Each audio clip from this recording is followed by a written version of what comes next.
Parece que la ficción española está encontrando un poco el hueco que parecía que había perdido, ¿no? Actualmente tenemos proyectos muy buenos, otros que están en camino, pero yo creo que aún tenemos mucho que aprender y que tal vez siempre se dice que nos quieren más fuera que dentro y que no nos terminan de valorar. ¿Tú crees que la sociedad tiene que aprender a querer un poco más y apoyar la ficción o el cine español? Hombre, como te he dicho antes, yo creo que bueno, los datos, por ejemplo, de este año desmienten esa situación, ¿no? Es verdad que se ha polarizado mucho y que se ha utilizado mucho políticamente el cine como arma arrojadiza, y que, bueno, pues hay una parte de los medios un poco más conservadores que se han metido siempre con el cine y sobre todo con los cineastas, ¿no? Porque a lo mejor no comulgaban en su mayoría, pero tampoco sabemos a quién vota cada uno de los directores o actores o técnicos de este país, y da igual, eso no tiene nada que ver. Es que debería pasar como en otras latitudes, es decir, si una persona es de izquierdas o es de derechas, importa poco si luego su trabajo es bueno, ¿no? Es decir, puedes estar de acuerdo con él o no, pero no tienes por qué denigrarle por eso, ¿no? Y aquí, como el sector mayoritariamente es más progresista, pues los medios de derecha lo atacan de forma sistemática desde que, pues, evidentemente desde aquella famosa gala de los Goya donde todo el cine se puso en contra de la guerra de Irak, ¿no? Yo creo que ese tipo de cosas pues no tienen por qué afectar al sector. Yo creo que cualquier sector, cualquier industria puede en un momento dado ponerse en contra de algo, ¿no? En este caso la industria del cine o la industria cultural pues tenía sus razones y puede tener sus razones en estos momentos también para protestar por cosas, ¿no? Y para estar al lado de otra gente a lo mejor que lo pasa mal, ¿no? Y eso no quiere decir que tengamos que aplicar un gran rodillo al trabajo que estas personas hacen, ¿no? Imaginamos que los jueces mayoritariamente son de derechas, por eso no tendremos que decir que la justicia a lo mejor está mancillada o no sé qué, ¿no?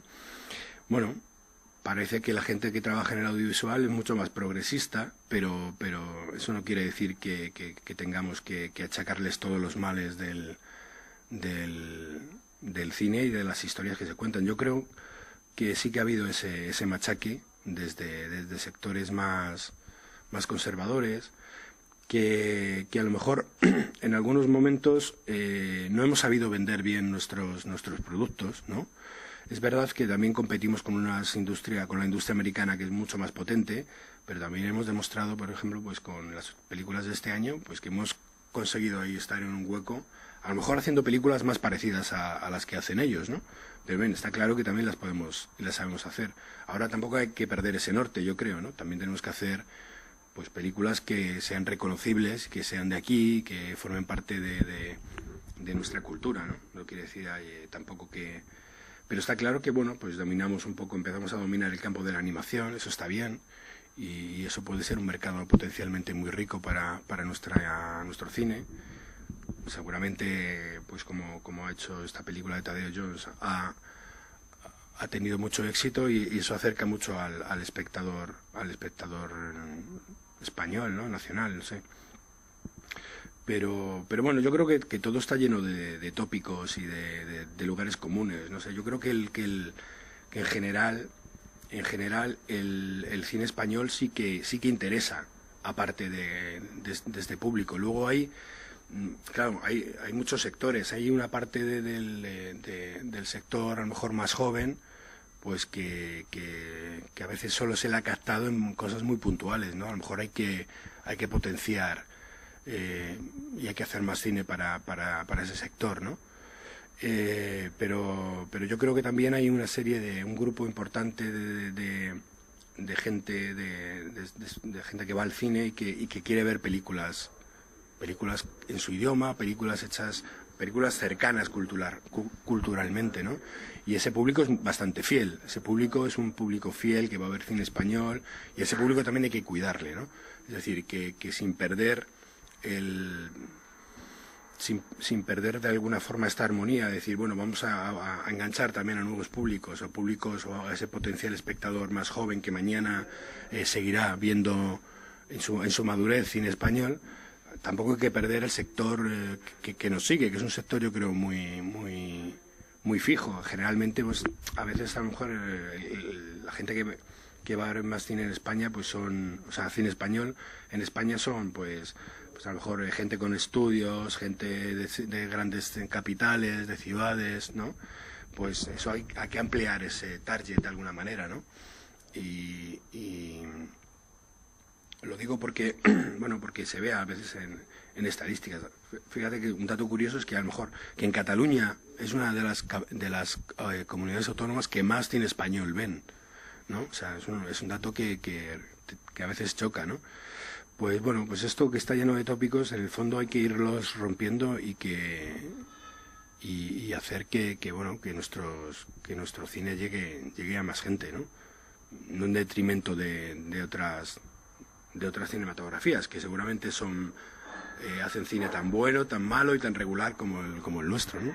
Pero estar ahí con los medios que tenemos, estar ahí también, pulsando por conseguir, por estar ahí me parece que hemos hecho un 17% este año, pues bueno, estar ahí a ver si llegamos a conseguir el 20%, que sería un buen dato, ¿no? Mantenernos en esto.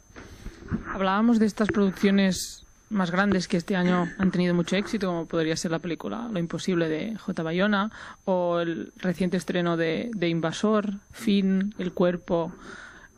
Son películas, tú lo decías, a lo mejor con un toque más americano, más Hollywood. Pero, ¿tú crees que esto es bueno o malo? ¿No acabaremos perdiendo un poco nuestra esencia del cine español? ¿O es realmente lo que la gente quiere?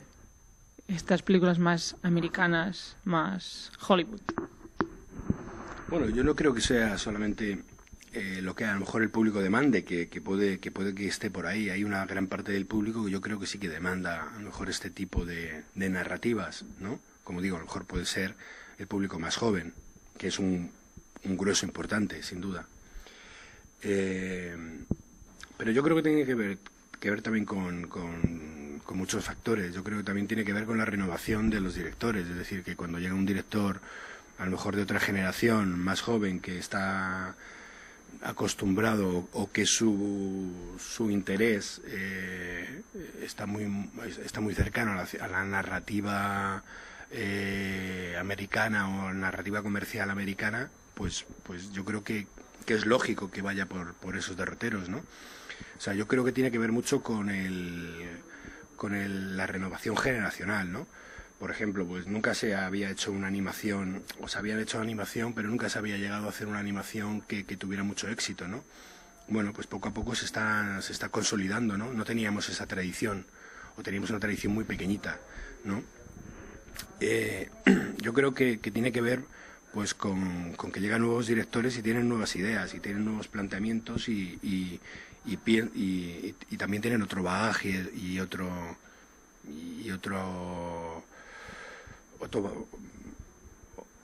cultura visual seguramente, ¿no? Entonces les interesa esas visiones. A mí no me parece absolutamente coherente, normal y positivo, ¿no? Lo que te encuentras ahora muchas veces es que muchos productores se interesan por si tienes algo que se puede hacer en inglés. Eso puede ser, a veces un poco, o sea, se entiende por qué, porque es una manera de conseguir una mayor exportación, tal vez, ¿no? Que tu película se vea en otros mercados, porque generalmente nuestro cine pues tiene un poco, a lo mejor, una cierta acotación, no se ve en muchos mercados, salvo algunas películas de algunos directores consagrados internacionalmente, ¿no? Bueno, eso se entiende, pero tampoco tenemos que perder un poco el rumbo, eso es cierto, ¿no? Porque evidentemente no podemos dejar de contar historias que sean cercanas a nosotros, ¿no? Entonces, me parece que ahí hay que hacer un equilibrio un poco sobre una cuerda floja, ¿no? Hay que ver si hay proyectos que puedan interesar, pues hacerse en inglés, que puedan tener, que puedan beber de estar ahí en en una situación no tan comprometida, bueno, es decir, que puedan parecer que suceden en cualquier parte del mundo, incluso en los Estados Unidos, y por eso tengan una justificación, ¿no? Pero claro, hay que tener cuidado para que no quede en una cosa como a veces antiguamente, cuando hacíamos más coproducciones, de repente siempre había cosas que chocaban, ¿no? Como, bueno, pues como que de repente algún personaje estuviera ahí como metido por calzador y tuviera que ser un personaje extranjero porque se hacía esa coproducción con tal país, etcétera, etcétera, ¿no? Hay que huir un poco de esos estereotipos y de esas limitaciones, pero yo creo que en general, si lo hacemos con cierta coherencia, será interesante siempre y será positivo.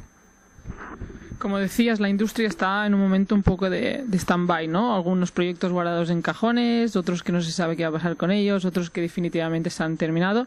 Pero bueno, no todo está malo, llegan buenas noticias. Isabel renueva por una segunda temporada y Gran Reserva parece que regresa en enero. Tú trabajaste en Isabel dirigiendo alguno de los capítulos. ¿Cómo recibes esta renovación para una segunda temporada? Bueno, todas las noticias de posibles, o sea, de renovaciones y tal, sobre todo en el mundo de la televisión, que vive siempre pendiente de las audiencias, de lo que... O sea, es un mundo totalmente distinto, ¿no? De las audiencias, de las decisiones de las cadenas, de las contraprogramaciones, etcétera, etcétera, pues una renovación es una alegría no solo para... O sea, es una alegría para mucha gente, ¿no? Que está detrás y está esperando saber si va a continuar trabajando o no en esa serie, ¿no? Entonces siempre se viven como con un gran entusiasmo, ¿no? Sobre todo, bueno, Isabel es que ha tenido una vida ahí como de despachos un poco compleja, ¿no? Por toda esta situación de los cambios en televisión española y luego que bueno, pues los problemas también de contabilidad de la propia televisión española, etcétera, etcétera. Y bueno, pero parece que al final lo que ha sido una grata noticia es que al final se decidieron a emitirla dentro de este año 2012, ¿no? Porque al principio se hablaba incluso de que se iba a retrasar mucho más, lo cual era catastrófico.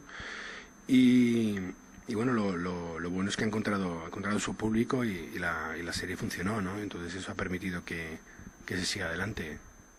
¿Crees que tal vez esta gran acogida que ha tenido Isabel demuestra que la gente en parte sí que apoya estas grandes producciones, ¿no? Y que, bueno, que aún hay muchas cosas por contar de nuestra ficción española, que no está todo hecho, que no está todo dicho y que no son siempre los mismos formatos? Sí, yo creo que cada vez nos acercamos a lo mejor a hacer una ficción en televisión de mayor calidad o con un poquito más de riesgo, pasito a pasito. Y eso sí genera evidentemente el interés de la audiencia, ¿no? Y del público, ¿no? Yo creo que todavía también estamos un poco lejos, ¿no? Creo que en general esto, y de esto la verdad que tienen culpa las cadenas, no llegamos a arriesgarnos mucho más, ¿no? Yo creo que hay no tanto que hay sobre todo buenas ideas, buenos profesionales, buenos actores y técnicos que podrían hacer series incluso mejores que las que estamos haciendo, ¿no? Pero también hace falta que desde las televisiones se atrevan, ¿no? a llegar a un punto más allá, ¿no? Hablamos mucho de esa ficción que nos viene de Estados Unidos, que de repente tiene una calidad estupenda. Es verdad que generalmente, bueno, pues aquí es un país muy grande y todas esas series estupendas generalmente son de pago, no son de canales generalistas como aquí. Es decir, que son los propios abonados los que están un poco empujando a la cadena hacia esa calidad, ¿no? Buscando esa calidad. Aquí es totalmente distinta. La televisión viene, bueno, es generalista y va por otros derroteros, pero yo creo que bueno, existe, por ejemplo, todos estos canales de TDT donde se podría experimentar mucho más, no experimentar, a lo mejor no la palabra, parece una palabra un poco, sí arriesgarse un poco más, ¿no? Y buscar unas ficciones, pues, a lo mejor mucho más concretas, para públicos más concretos, que permitieran, bueno, pues construir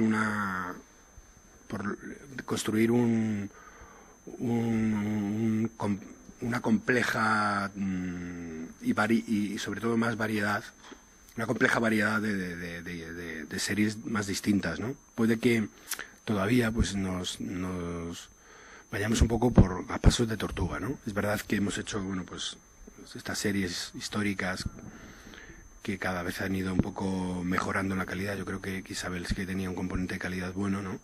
Pero imaginaros que nuestro referente eran los Tudor, y entonces los Tudor, la verdad es que está hecha también con mejores medios, es decir, con más medios, con más dinero, con más tiempo, etcétera, etcétera, etcétera, con más apoyo de esas cadenas, como te digo, para buscar una calidad final de ese estilo. Y a lo mejor aquí, pues claro, contamos todavía con menos presupuestos, todavía no con esa confianza de las cadenas y con esas ganas de riesgo absoluto, de decir, vamos a hacer un producto que sea muy bueno y sea un referente. Y eso sí que falta en la industria, ¿no? Cada vez es verdad que se hacen cosas mejores, pero yo diría que como elemento sí crítico que se podría hacer mejores todavía.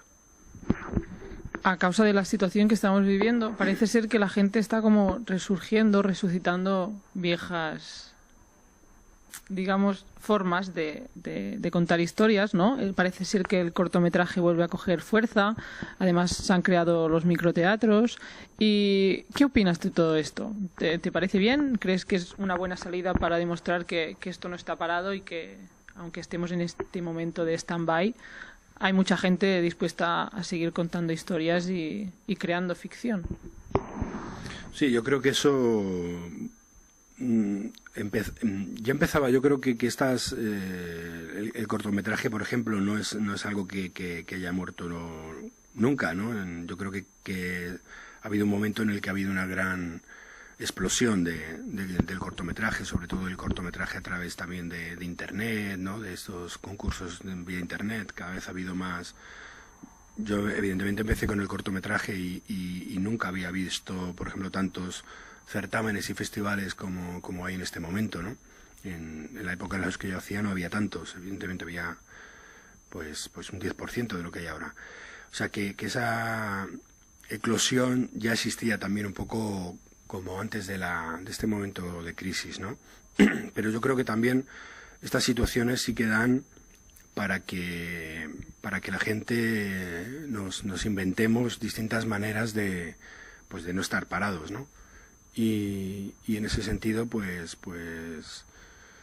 yo creo que lo que sí que aparecerán cada vez más son películas pues hechas así como fuera de la industria, ¿no? Películas underground, películas hechas con una cámara de vídeo entre amigos, que no quiere decir que sean totalmente amateurs, sino que también o sea, yo he visto o he participado de este crowdfunding, ¿no? con amigos que están montando películas con actores profesionales, pero que están todos, bueno, haciendo películas en colectividad, como se hacía en los años 60, ¿no? Volviendo un poco a esos momentos en los que cierto acceso no permitido a la industria pues hacía posible que existiera otra vida paralela, ¿no? Otra industria paralela, una industria más pequeñita, o ni siquiera industria, pero sí una participación artística paralela a la industrial, para no morir de inanición, de inanición artística, no quedarse ahí parados y no seguir trabajando, ¿no? Entonces lo que sí que se ve, o lo que sí que se nota en el ambiente es esta necesidad y esta sensación de que se están haciendo cosas un poco al margen, ¿no? Y que hay proyectos que se están lanzando y que, se están haciendo con poco dinero, con dinero que se recoge entre todos, con estas situaciones así de films colectivos que nos remiten pues eso a otros momentos en los que no era fácil acceder a hacer películas industriales y que se hacían de esta manera. Recientemente has estrenado una obra en microteatro. Está ocupada esta silla con Cecilia Guesa y Ricardo Dávila. ¿Qué ha significado para ti este proyecto? ¿Qué te ha dado? Bueno, yo había hecho pequeñas incursiones así en el teatro, también en pequeñas salas independientes ahí en Madrid. Y desde que se abrió Microteatro, que además está muy cerca de donde vivo, pues la verdad siempre me había interesado ese formato, ¿no? Porque también cuando había trabajado en teatro siempre ha sido como estando muy cerca del espectador, ¿no? Incluso una vez tuvimos una pequeña compañía, 2 actores y yo, y hacíamos una única obra que se escenificaba, se representaba en salones particulares, es decir, íbamos con la obra a tu casa y ocurría todo en un salón y por lo tanto la representábamos en el salón, ¿no? O sea, que esa proximidad que de repente encontré en esa especie de teatro directo, pues me llamó mucho la atención y me gustó mucho y fue una experiencia muy interesante.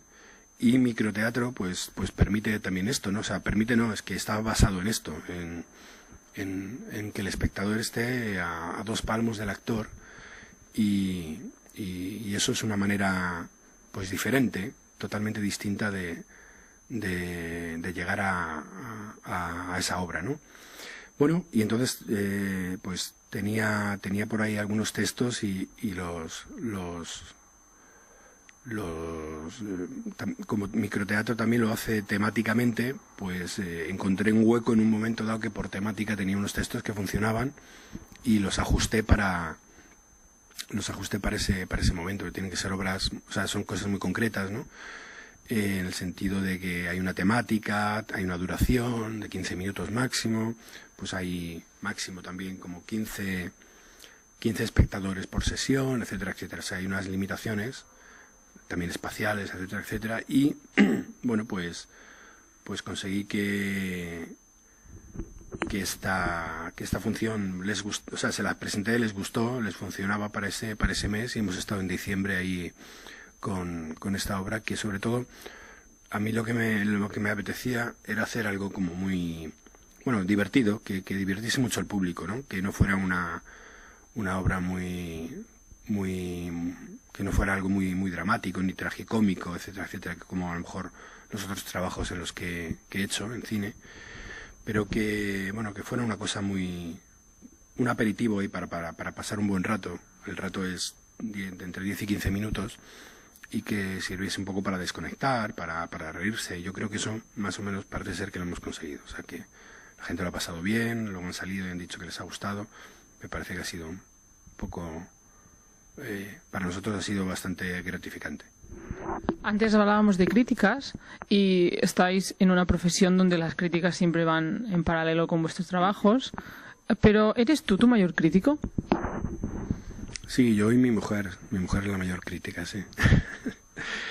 Sí, evidentemente, es decir, que siempre hay una primera especie de autocensura o de autocrítica, ya desde que te planteas, no sé, una primera línea argumental incluso, ¿no? De un próximo, no sé, de un próximo trabajo, ya sea, sí, generalmente en cine, ¿no? En televisión es totalmente distinto, te vienen las propuestas y tú eres un mero engranaje, ¿no? Pero en cine sí que, bueno, pues intentas buscar qué es lo que quieres contar y proponérselo a, pues en este caso, un productor, ¿no?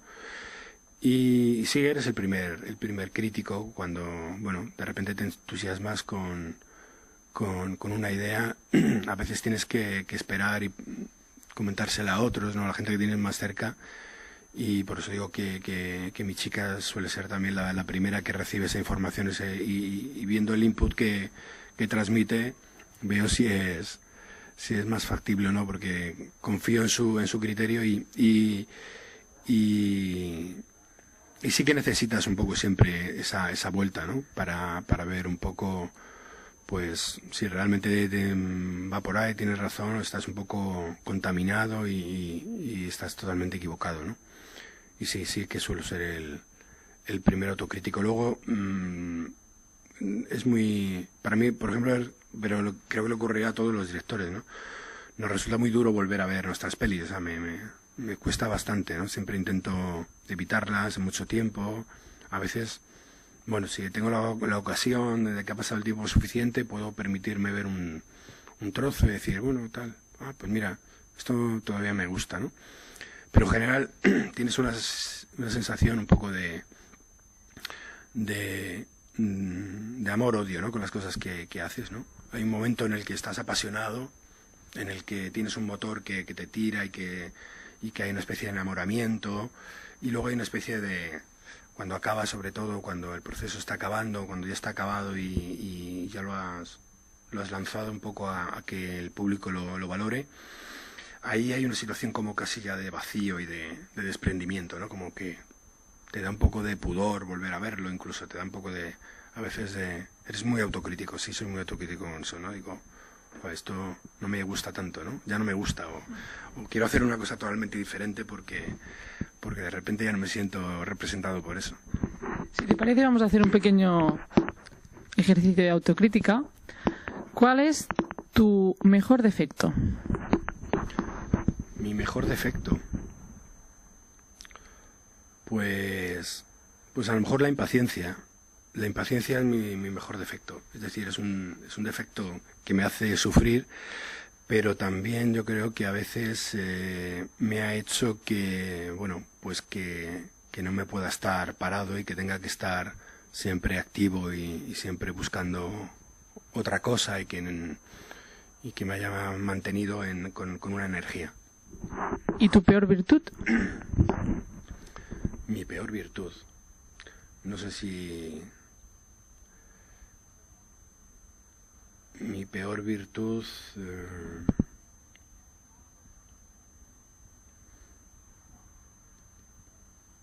Pues bueno, a lo mejor la confianza, ¿no?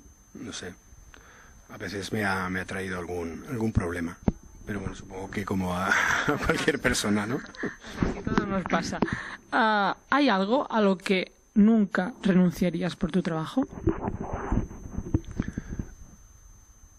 Pues nunca renunciaría...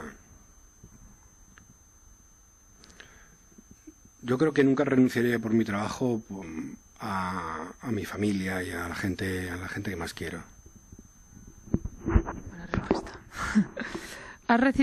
Tus películas han recibido más de un premio, más de alguna nominación, pero ¿tú crees que el halago debilita?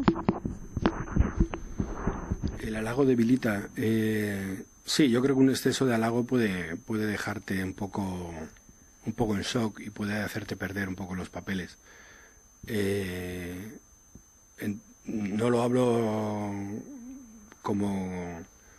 O sea, no lo sé exactamente en primera persona porque tampoco... O sea, es cierto que he recibido algunos premios, pero también es cierto que tampoco han sido muchísimos premios. Es decir, que no ha sido como nunca... Wow, la película del año, etcétera, etcétera. Esto es un premio tras premio, sino que justamente me ha servido para recibir un reconocimiento que a veces siempre es necesario, ¿no? Para ver que no estás mal encaminado, tal vez, o que hay gente que le gusta tu trabajo, o que le gustan las cosas que puedes hacer, pero no estar totalmente, o sea, pero seguir pensando que bueno, que esto es una carrera de fondo, ¿no?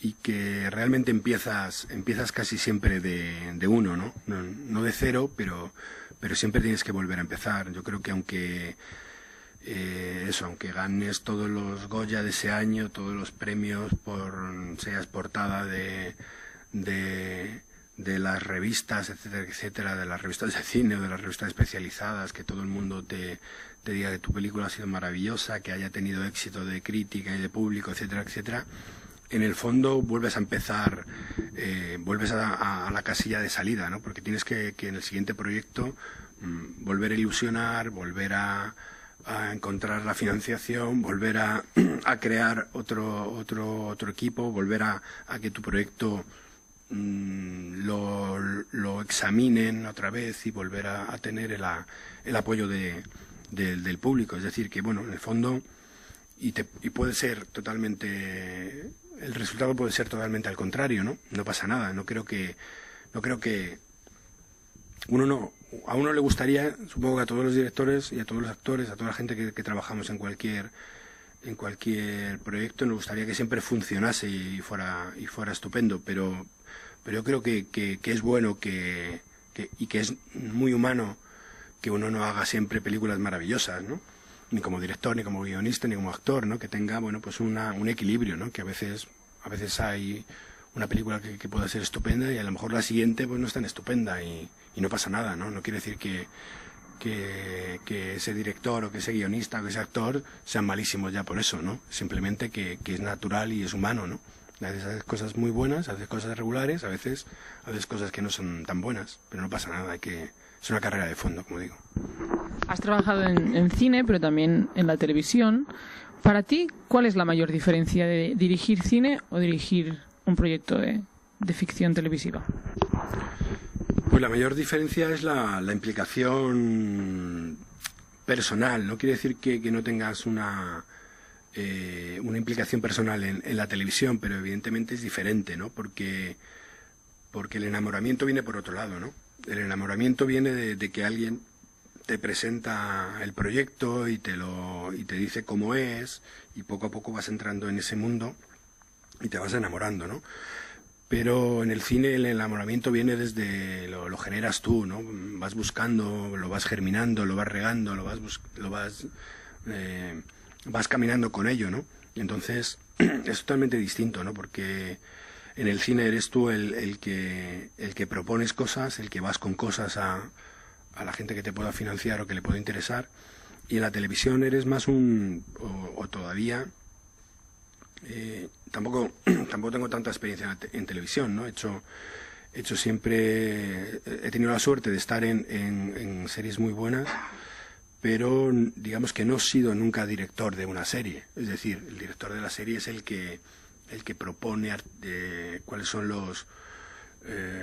la estructura artística qué mundo va a tener visualmente esa serie, ¿no? Entonces yo he llegado y me he tenido que acoplar a ese engranaje que el director de la serie quería darle, ¿no? O sea, pues depende de si era una serie más de época como Isabel, o era una serie más realista como Gran Reserva, si era más un drama o más una comedia. Entonces, bueno, todo eso te tienes que ir acoplando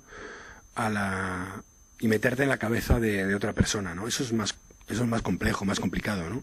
A veces se consigue, a veces no se consigue tanto, a veces están más contentos con tu trabajo, a veces pues seguramente menos. Pero bueno, en el cine eres tú el que partes desde el principio con esa idea y el que le das la forma como tú quieres y decides todo desde el principio, más o menos. Y entonces, por eso digo que la implicación personal es mucho mayor.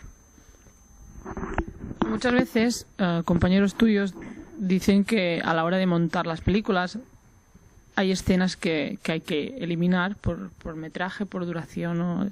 ¿Hay alguna escena de alguna de tus películas que especialmente te haya dolido tener que eliminar? Pues así, a bote pronto...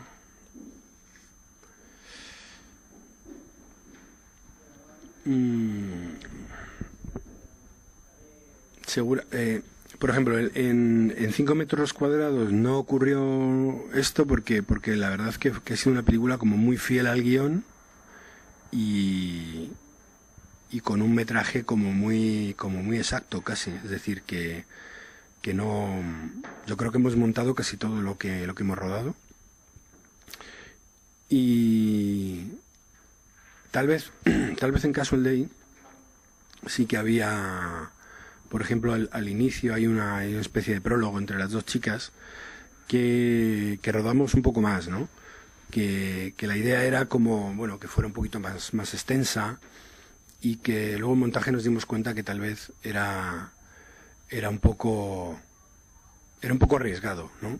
Que nos seguía gustando, pero que a lo mejor todo el mundo no entendería que la escena durase un tiempo más, y decidimos jugar con ella y desmontarla en montaje, ¿no?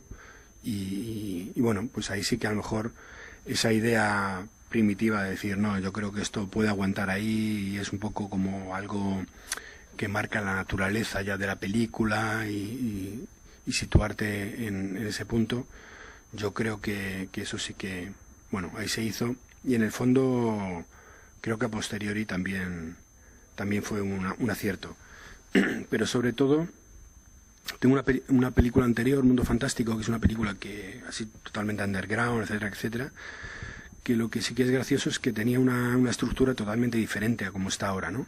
Es decir, una película que tenía mucho soft, que era una película como mucho más intimista, con un off a lo largo a lo largo de toda la película había un off de la protagonista que iba contando lo que le iba pasando, que iba contando cosas que luego se veían y que había una cierta reiteración. Y un día llegué a montaje y lo quité todo y dije, a ver si puede funcionar sin off. Y lo quité todo y de repente pues cambió totalmente la película y se quedó así, no sé, fue por una especie de situación un poco paradójica, ¿no? Y de clip así mental y cambié toda la película en montaje. Entonces sí que ha habido momentos en los que eso ha pasado. Para ti, ¿cuál consideras de las películas que tú has rodado, cuál ha sido la que más ha marcado tu trayectoria? Pues seguramente Casual Day, porque ha sido la primera película que hice dentro de, pues de una factura industrial, ¿no? De repente todos, incluido yo, cobrábamos, ¿no? Porque en la anterior película era una película totalmente, como te dije, pues rodada entre amigos y en situaciones totalmente diferentes. Y sí, Casual Day supuso un poco el paso y el hacer todo de una manera un poco profesional, ¿no? Para lo bueno y para lo malo, para los errores cometidos y para las situaciones así como totalmente diferentes, ¿no? Pues las primeras ruedas de prensa en las que estás absolutamente nervioso y las primeras situaciones así de repente trabajar con actores a los que has admirado toda la vida y que pues como Juan Diego, Luis Tosar o no sé, o Secundela Rosa o Kanioski, Fernando Tejero, no sé, de repente Valen Alterio, pues actores a los que has admirado y que de repente tienes la posibilidad de trabajar con ellos y estar ahí mano a mano con ellos y que cualquier cosa que les puedas decir les pueda ayudar a hacer su trabajo. Bueno, eso fundamentalmente fue, digamos, la primera vez que me hizo pensar que podría ser real esto, ¿no? Que el sueño de hacer películas podía ser algo real y no algo que estuviera ahí siempre un poco en la trastienda o en la línea esta entre la realidad y la ficción, como era hasta entonces, ¿no? Que había hecho cortos, había hecho esa película, pero nunca había estado realmente en la otra parte, ¿no? Daniel Grau el otro día nos dijo en una entrevista en Madrid que en la película Fin hubo una escena donde la dificultad era extrema. ¿Ha habido alguna escena que tú recuerdes de tus películas que la recuerdes exactamente por eso, por la dificultad que supuso a la hora de grabarla, de dirigirla, o ya no por peligro, sino a veces por el drama o comedia que requiriera el texto o el momento? Bueno, a lo mejor, por situarnos en 5 metros, que es la última, que tengo los recuerdos así más frescos, a lo mejor como en el tramo final de la película, ¿no? Donde cuando, Fernando Tejero, el personaje que hace Fernando Tejero, tenía que, por todo lo que pasa, ¿no? Situarse en un momento ahí de mayor irracionalidad, ¿no? Rayando casi un poco la locura y hacer este acto un poco desproporcionado, que era el de raptar al constructor de su casa. Pues había que mantener ahí un poco una situación que no se fuera de las manos, que fuera realista, que no fuera esperpéntica, ¿no? Que fuera creíble, que fuera de verdad, ¿no? Y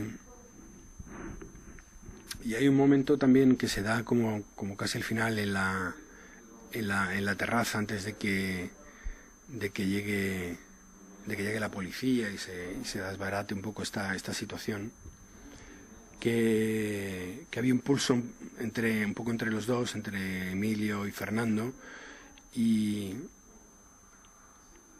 y había o sea, que mantener esa pulsión, y a la vez yo recuerdo que Fernando tenía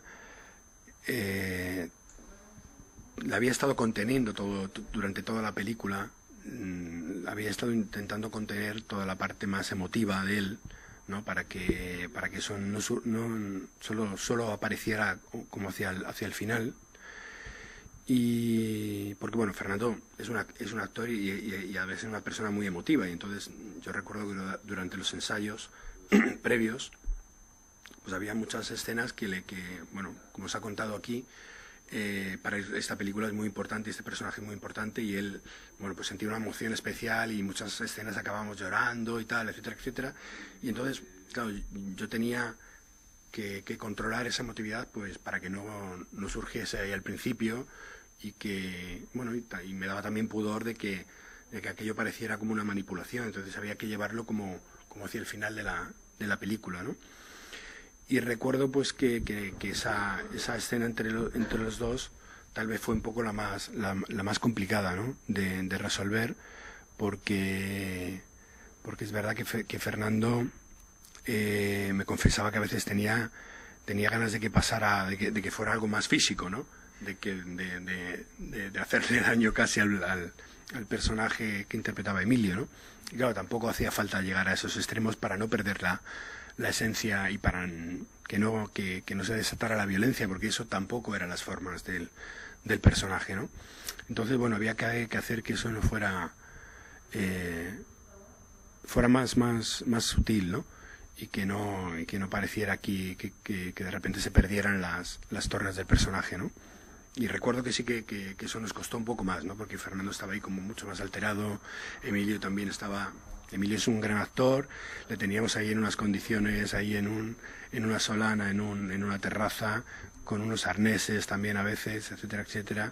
Cuando caía al suelo caía en cemento, en cemento granulado, es decir que también era agotador para él pues repetir estas escenas y notar esta tensión de Fernando. Entonces había que mantener este pulso para que ninguno de los dos, primero para que no se hicieran daño, segundo para que fuera verídico y para que no traicionáramos la historia.